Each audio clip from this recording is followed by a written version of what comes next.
एक संत गांव के बाहर रहता था। प्रतिदिन सुबह सायंकाल ईश्वर की पूजा प्रार्थना करता और अपनी झोंपड़ी के बाहर आकर बैठ जाता। लोगों को अच्छी अच्छी बातें बताता। लोग उस संत से कहते, बाबा, आप गांव में नहीं आते रोटी मांगने के लिए, आप क्या खाते हैं, कहां से लाते हैं? तब संत ने हाथ ऊपर उठाकर कहा, उस ऊपर वाले से मांग लेता हूं, वह जो दे देता है उसमें ही राजी रहता हूं।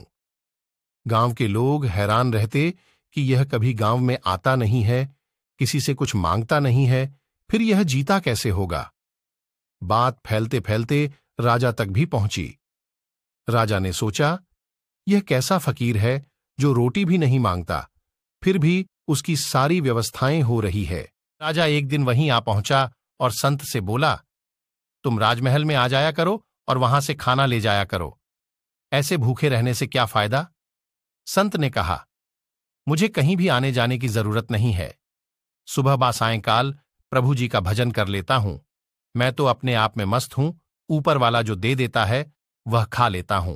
राजा ने सोचा, इस जंगल में ऊपर वाला कहां से देता होगा, मुझे छिपकर देखना चाहिए।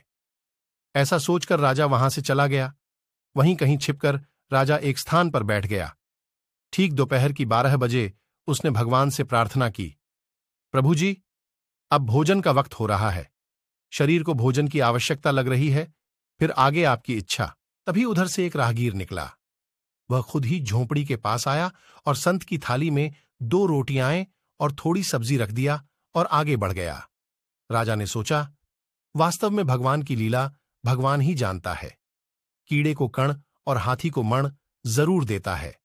संत के सामने जैसे ही रोटी आई तो उसने अपने हाथ ऊपर किए और प्रभु को धन्यवाद दिया।